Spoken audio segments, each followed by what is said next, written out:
안녕하세요. 경제 읽어주는 남자 김광석입니다. 키포인트 클래스 두 번째 이재호 소장님과 또 이어서 가도록 하겠습니다. 인사 한번 부탁드립니다. 네, 안녕하십니까. 네. 네, 카카오 모빌리티 디지털 경제연구소 소장을 맡고 있는 이재호라고 합니다. 네. 뭐 지난 시간 못 들어보시고 딱 요것만 듣는 분도 계세요. 네. 그렇기 때문에 이렇게 말씀해 주시면 굉장히 감사하고요. 오늘 이 카메라 앞에서 네, 우리 시청자 여러분들을 위해서 많은 그 정보를 네. 쏟아내 주시기를 부탁을 드리겠습니다. 네네. 여기 여러 챕터를 쭉 봤는데요. 챕터 구성하는 내용 중에 하나가 또 자율주행차를 또 다루고 계세요. 네. 그래서 특히 그 주제가 자율주행 자동차 상상에서 현실로라고 쓰여져 있습니다. 네네. 특히 이게 2021년을 전망한 책인데 네. 자율주행차가 말 그대로 현실이 된다라는 이야기를 하셨어요. 네네. 그런 관점에서 일단 기술의 발전 단계부터 좀 이야기를 해보면 이게 네네. 조금 메이크 센스하게 우리 시청자 여러분 입장에서 그렇게 다가갈 것 같습니다. 많은 분들이 이제 자율주행 자동차의 수준을 네네. 뭐 1, 2, 3, 4, 5단계 이렇게 표현을 하세요. 네네. 이게 이제 국제 자동차 공학회라고 있는데 네. 이 자동차 공학회에서 자율주행 기능이 전혀 없는 0단계부터 네. 이제 완전 어떤 상황에서든지 간에 인간의 개입이 전혀 필요 없는 자율주행 모드를 켤 필요조차 없는 그렇죠. 그리고 완전한 자동화를 이제 5단계로 놓고 중간중간에 이제 1, 2, 3, 4단계를 배치해 놨는데 그렇죠. 지금 그 일상생활에서 우리가 이제 자주 만나게 되는 일반적인 자동차에도 사실 네. 자율주행 기술들이 일부는 적용되어 있습니다. 네. 그래서 뭐 방향을 방향을 크루즈 기능. 맞습니다. 예. 그러니까 방향을 바꾸는 이제 조향 기능, 네네. 그다음에 이제 가속 감속을 자동으로 해주는 기능. 음. 이 두 개 중에 한 개가 내 자동차 안에 네. 적용이 되어 있다라고 하면 이제 네. 그게 1단계이고 네. 이 두 가지 기능이 같이 네. 동시에 다 두 가지 있다라고 이상의 하면은 기능. 이제 그걸 이제 자율주행 2단계라고 하는데 네. 지금 시중에 나와 있는 이제 자동차들 이제 2단계까지는 나와 있는 웬만한 차들이 차들은 나와 있죠. 웬만한 차는 아니고 이제 아, 추가적인 옵션을 지불하거나 좀 이제 고급 네. 버전을 사시면은 네. 이런 기능들이 있습니다. 그래서 예. 2단계까지는 그렇고 우리가 이제 흔히 진짜 자율주행 자동차라고 부르는 것은 3단계부터인데요. 네네. 3단계에서는 이제 모든 운전 활동을 그 자동차 자체가 자율적으로 담당을 하고 운전자는 이제 비상시 네. 돌발 상황이 발생했을 때만 개입하는 게 3단계고요. 네. 보조적이네요. 그때부터는. 예, 근데 이제 문제는 인간이 그래도 개입을 해야 되는 거죠. 네. 개입은 하지만 기계가 모든 것을 다 커버하지는 못하니까요. 그렇죠. 예. 예. 예. 그다음에 4단계는 네. 돌발 상황도 웬만한 돌발 상황, 비상 상황도 자동차 자체가 커버해주는. 네. 하지만 항상 이 자율주행이 되는 건 아니고 예. 특정 영역에서만 가능해요. 네. 예를 들어서 네. 뭐 네. 이 판교에 있는 어떤 구역에서만 가능하고 네. 그 외의 지역에서는 안 되고 뭐 이런 식으로 약간 이제 구분이 있습니다. 하지만 돌발 상황, 비상시에도 운전자가 개입하지 않고 기계가 스스로 시스템이 운전을 한다는 거는 3단계와의 차이점이죠. 제 생각에는 이제 일반 도로에서 이제 완전 자율이 아닌 상태이다가 네, 고속도로에 진입하는 순간 예를 들어서 여기부터 다음 어디까지는 완전 자율 주행이 가능하다라는 네, 이제 이야기를 해주면서 그때는 자도되는 네, 네. 부분적으로 자율 주행이 되는 예, 그런 컨셉이지 않을까요? 지금도 이제 유튜브에 뭐 해외 자동차 기업들 그 사례를 보면은 네. 운전자가 이제 그 꾸벅꾸벅 졸면서 고속도로를 네. 운전하고 옆에 지나가던 사람이 위험한 거 아니야 이렇게 네. 찍어가지고 신고를 하기도 하는 이제 그런 네. 현상이 발생하고 있는데 네. 실제로 그 부분적으로나마 자율주행 기능을 체험하셨던 분들은 그 이제 기능의 우수성과 편리함에 매료되어서 자주 사용을 하신다고 해요. 근데 그게 이제 얼마나 좋으냐?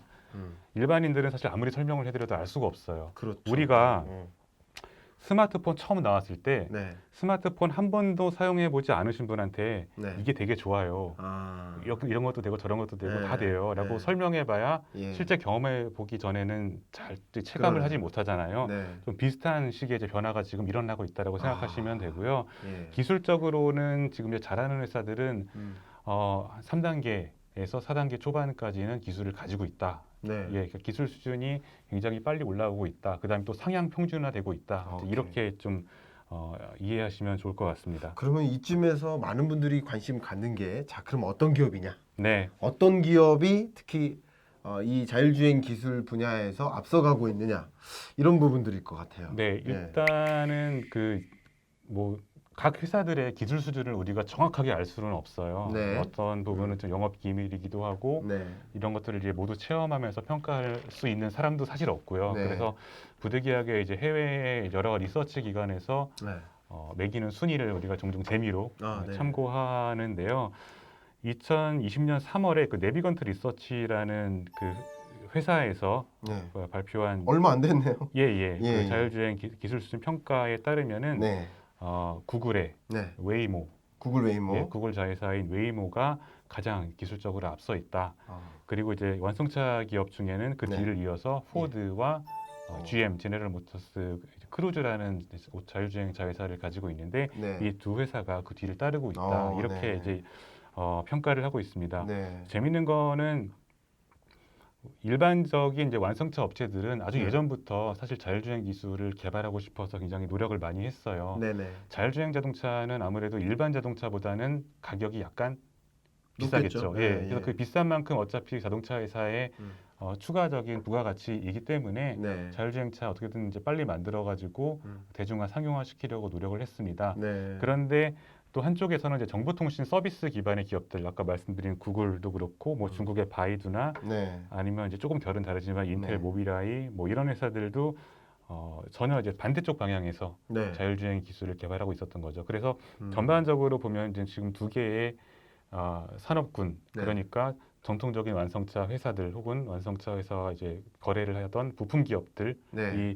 자율주행 기술을 한쪽에서 열심히 개발하고 있고 네네. 또 한쪽에서는 정보통신 서비스 기반의 기업들이 열심히 그렇죠. 개발을 하고 있는데 네. 지금까지는 이제 구글이 워낙 잘해왔기 때문에 네. 이 정보통신 서비스 기업들이 좀 더 앞서 나가고 있는 게 아닌가 예. 자율주행 이렇게 기술 판단을 자체는 합니다. 기술 자체도 그렇고요. 예. 구글 웨이모가 2018년도 예. 12월에 예. 그 미국 애리조나주 피닉스라는 도시가 있어요. 네. 이 피닉스에서 뭐 약간 이제 논란은 있지만 세계 최초의 사실상 세계 최초의 예. 자율주행 상용 서비스, 네. 택시 서비스를 시작했습니다. 네. 그래서 과거에는 우리가 자율주행이라고 하면은 뭐 연구실 단위 아니면 이제 실증 도로를 돌아다니더라도 이제 연구 개발 차원의 네. 그런 서비스다라고 이해를 했는데 구글의 웨이모가 상용 서비스를 출시하면서 웨이모 원이라고 해서 애플리케이션 통해 가지고 우리 택시 잡듯이 네네. 우버나 뭐 카카오 택시 잡듯이 똑같이 그 호출을 해서 이제 타고 가는 그런 서비스거든요. 예. 그래서 상용 서비스에 성공했다는 점에서 굉장히 중요한 하나의 이제 그 마일스톤이 되었고요. 네. 그게 2018년이면 뭐 네. 어마어마한 속도겠네요, 이제. 그런데 그 확장이 그렇게 쉽지는 않아요. 그래서 이제 그렇습니까? 다른 도시에도 확장할 계획을 좀 물론 가지고는 있는데 네. 이제 그 과정에서 여러 가지 또 이제 개선돼야 될 사항들이 발견되어서 기술적으로나 아니면 그렇죠. 규제적으로나 여러 네네, 가지가 예, 맞습니다. 또 이제 CES라고 네. 아시죠? 네네. 예, 그 매년 이제 라스베가스에서 열리는 국제 전자제품 박람회인데 여기서 이제 앱티브라는 네. 회사가 있습니다. 네. 앱티브라는 회사가 승차 공유 플랫폼인 리프트와 함께 그 CES 행사에 오신 관람객들을 대상으로 네. 자율주행 택시 서비스를 제공했는데 네. 마찬가지로 돈을 내는 서비스예요. 그렇죠. 그래서 리프트 사용자가 예를 들어서 CES 행사장 근처에 있다가 네. 행사가 끝난 다음에 예.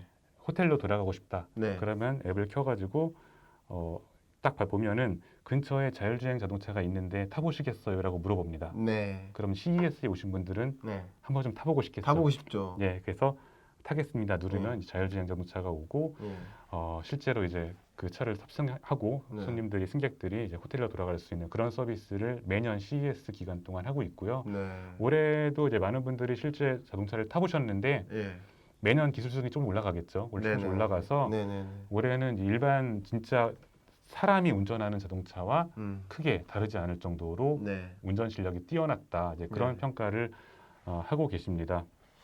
그러면 이런 기업들이 굉장히 유망해 보이는데 우리나라는 순위에 좀 들어가 있는 기업 어떤 게 있을까요?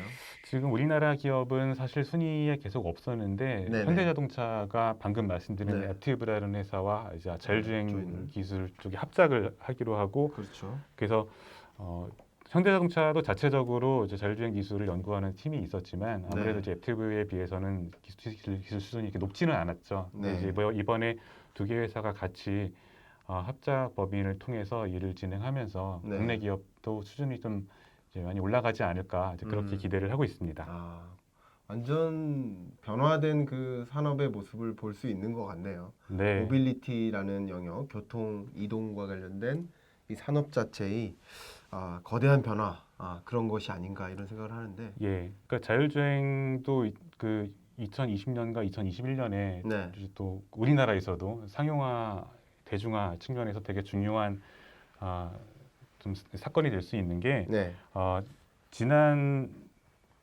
올해 초에 하나 네, 이제 법이 통과됐어요. 네, 네, 자율주행차 상용화 促진 및 네, 지원에 관한 법률. 네, 네, 예, 이 법이 이제 작년에 통과가 되었고 네, 올해 2020년 5월부터 시행이 됩니다. 네, 그러니까 여기서 중요한 것은 마찬가지로 과거에는 자율주행차가 연구실 예, 안에만 있었지만 이제는 네, 밖으로 나와서 상용화, 음, 돈을 받고 손님을 태울 수 있는 서비스가 이제 법적으로 네, 가능해지는 거죠. 예, 예, 여기에 따라서 지금 굉장히 많은 기업들이 이 사업 기회로 이제 이 법의 시행을 중요한 사업 기회로 보고 뭐 투자를 지금 하고 있는 그런 상황입니다. 이 법이 정말 커다란 계기가 될 수 있겠네요. 왜냐하면 그동안에는 말씀하신 대로 한정된 공간, 네, 예를 들어서 물류기지라든가 이런 데서 이제 물건을 나르는 용도로만 이제 한정적으로 활용을 하려고 했다가 네, 이 법이 상용화되는 과정에서 활용되는 과정에서 자율주행차의 어떤 보급이나 상용화가 네, 더 급격히 가속화되는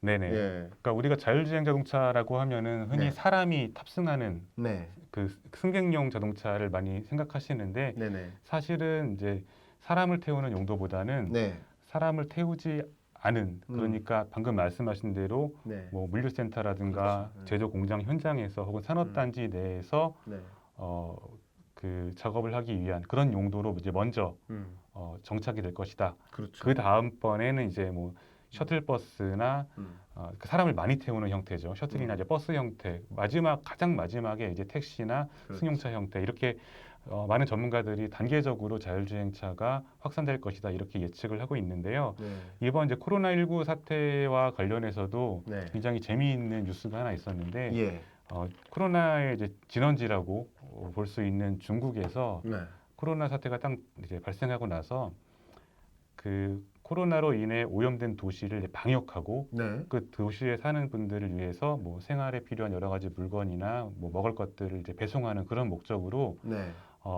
자율주행 차라고 하긴 애매하고 자율주행 형태의 로봇이 네, 네, 등장해서 네, 전 세계적으로 좀 주목을 받은 바가 있습니다. 네, 드로이드하고는 다른 개념인가요?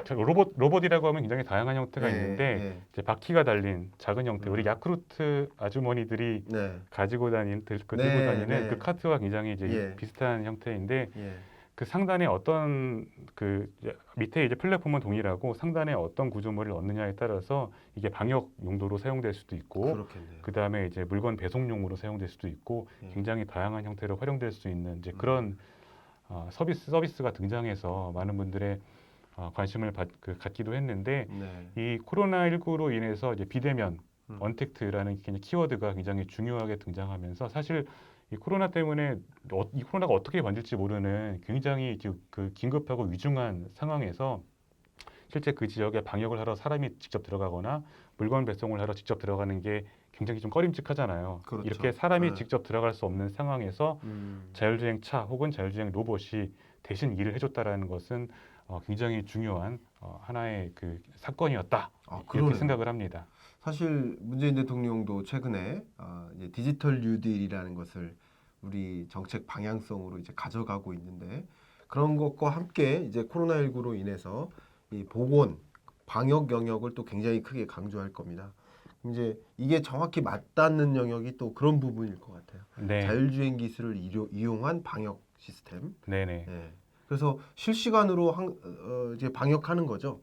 그리고 또 데이터가 실시간으로 축적이 되니까 네, 이제 뭐 추적을 한다든가 아니면 바이러스를 감지한다든가 그래서 그 상황에 맞는 뭐 어떤 경보 시스템을 이제 울린다든가 플랫폼을 통해서 이 근처에 지금 바이러스 감염자 숙주가 있다 여부를 확인해 준다든가 이런 식으로 이제 지금 강조하고 있는 디지털 뉴딜 안에 이런 부분에 대한 체계적인 어떤 지원 이런 것들도 더 예상해 볼 수 있는 영역이라고 생각이 되네요. 네, 뭐 상상할 수 있는 모든 음, 것들은 이제 하나 둘씩 가능해질 것이다 이렇게 생각을 하고요. 네, 다만 이제 기술적인 그 기술적으로는 상당히 성숙했음에도 불구하고 네. 좀 해결해야 될 과제들이 자율주행 자동차 분야에는 있죠. 그래서 그렇죠. 뭐 자율주행 자동차가 등장함으로 인해서 네.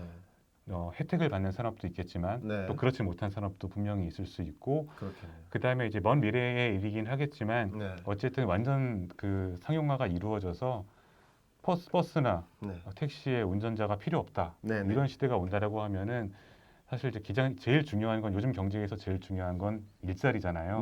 그래서 네. 그 일자리 측면에서도 네. 심각한 영향이 있을 수 있기 때문에 네. 이게 뭐 기술과 예. 여러 가지의 정책을 좀 동시에 예. 개발해야 되는 그런 좀 부담감은 있습니다. 그래서 뭐 빠른 시간 내에 완전 상용화는 아주 어렵겠지만 네. 중요한 것은 올해 이제 아까 말씀드린 자율주행차 상용화 촉진 및 지원에 네. 관한 법률이 시행되면서 네. 앞으로 자율주행차를 통한 하나의 비즈니스 모델을 만들고 그 비즈니스 모델을 통해서 내가 투자한 돈을 회수할 수 있는 그렇죠. 그런 길이 열렸다라는 측면에서는 굉장히 중요한 한 해가 될 것으로 저는 기대하고 있습니다. 오늘 뭐 투자 관점에서나 나의 진로 의사결정 관련해서도 상당히 이제 포인트가 될 만한 네. 그런 면들을 이제 많이 주목해 주셨는데요. 저는 개인적으로 여기서 이제 정리를 하자면 느낀 것이 어떤 자율주행차 시대가 현실화되는 그런 시점이지 않을까 하는 그런 생각을 해보고요. 또 그 자율주행이라는 영역의 뭐 단계도 여러 가지가 있겠지만 특히 이제 물류를 중심으로 자율주행차가 활용이 되고 그리고 조금 구조적인 데이터 중심이죠. 이제 버스처럼 좀 단순한 영역 내에서만 운행하는 시스템 그리고 좀 더 비구조적인 그런 영역 택시까지 이렇게 갈 수 있겠다. 그런 그림을 그려보는 과정에서 이러한 변화는 거스를 수가 없겠구나. 이런 흐름은 그냥 그렇게 가겠구나 이런 생각을 좀 해보게 됩니다. 네, 그럼 쉽지는 않습니다. 쉽지는 네. 않겠지만 그 거대한 방향성 하에 있구나. 그런 과정에서 2021년이 좀 굉장히 또 중요한 해가 될 수 있겠구나 이런 생각을 좀 해보는데 여러분들께서 특히 뭐 기존에 우리 존리 대표님하고 이야기해본 것처럼 중장기적인 그런 투자를 만약에 생각을 하신다면 이렇게 거스를 수 없는 거대한 트렌드를 변화를 이해한 채 그에 걸맞는 투자 의사결정을 또 하시는 게 도움이 되지 않을까 그런 생각도 해봅니다. 자, 이상으로 이번 이재호 소장님과 함께한 KPC 마무리하도록 하겠습니다. 감사합니다. 네, 고맙습니다. 네.